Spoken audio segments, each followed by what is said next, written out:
my name's Fiona Wade and I'm a clinical nurse consultant with the Neurology and Neurosurgery Department. My name is John Harvey and I'm head of the Burns unit. I was a nurse and obviously now I work in IT. My name's Jill, I've been a volunteer since the hospital opened. My name's Lynn McCartney, I'm a clinical nurse consultant and I work in kids rehab. My name's Kevin Carpenter, I'm the head of Biochemical Genetics Lab. My name is Connie Benito and I work in the sewing room. So my name's Dave Isaacs, I'm a so-called senior staff physician in paediatric infectious diseases. My name's Janine Sawyer, I'm one of the clinical nurse consultants in the liver transplant unit. Name's Fred Abenus.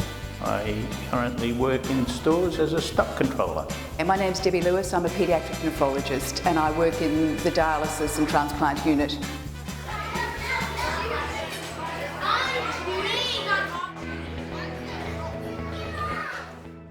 People say that moving house is a life event and it's one of the things like a divorce or an exam that really gets you stressed.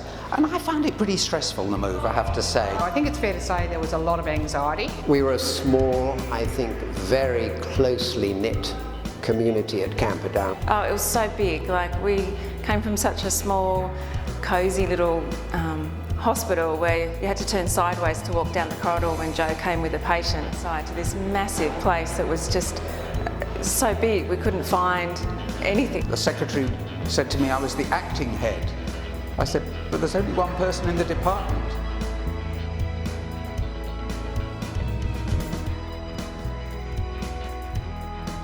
We were challenged by the move, mainly I think because we were concerned about keeping the teams together. Obviously the logistics was extremely difficult. And I was on the first night duty when we moved out, so that was really challenging. I suppose leaving such a beautiful old hospital with a very strong connection to the community. Like magic, we had this new system of attaching files to an email and sending it out to people. It was a revolution. It was bare, the machines only, I think, I have 2 machines. So the triumphs, I suppose, was realising that the West was the big growth area in Sydney. So really coming to terms with the fact that this is where the children work. And now I have 5 sewing machines. It's allowed us to practice surgery in the manner that we could only aspire to do that. I have trained some amazing paediatrician and I'm very privileged that I have an outstanding nurse practitioner and dialysis team working with me. Helping the number of children and families so much more now than what we could 20 years ago. I feel very privileged, I suppose, to meet all families and kids and see them grow up and have a really good chance of life. I remember a child who I nursed and taught a particular poem, and she came back and that was at Camperdown, and I saw her in Westmead maybe 10 years later, and she came back and she happened to see me and she recited the poem word for word that I'd taught her. Back in Camperdown, there was a department called Master Planning, and within that department I met a girl called Julie. She is now my wife and we've been happily married for 23 years. I'd say I had the time of my life. And I owe it all to you. In one sentence. In one sentence. Oh, that's hard. I can't speak in words. So in one sentence, challenging, frustrating, exciting, depressing, inspiring, never dull.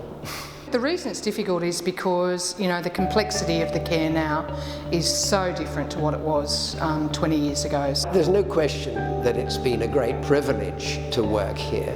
No question. I mean, I think no one but a complete lunatic will spend his entire working life in one institution if he wasn't getting an enormous amount out of it. I feel incredibly lucky because I know that a lot of people just get up, go to work because they have to. It's a means to an end, whereas for me it's much more than that. You know, it's just a special part of my life.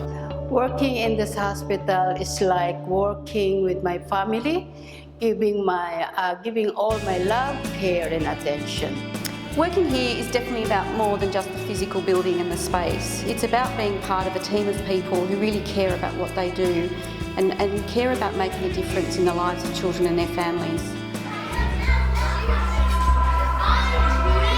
I think in the next 20 years we will be lucky enough to be able to manufacture kidneys so that children won't have to sit on dialysis machines for 3 hours or have renal transplants. Enabling people to understand epilepsy so much more, and for those younger children being able to help them so much earlier. From an IT perspective, so many things are going to change in the next 20 years, things that obviously aren't even invented yet. We've definitely outgrown the physical space here at Westmead, and it's exciting to be thinking about other possibilities in the 20 years ahead. In my field, in genetics, almost anything is possible in the next 20 years.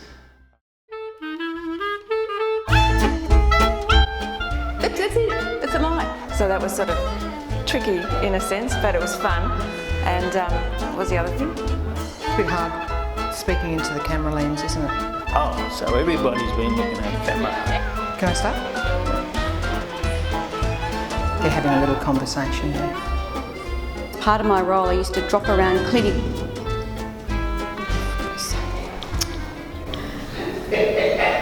He's just being silly. I don't want to say none of them stand out as being brilliant. that wouldn't be a really good thing to say. A bit less aged and more photogenic than I am, I would imagine. Why do you want me to do it another time? What, can you speak into it? Or? To generate more funding for the hospitals.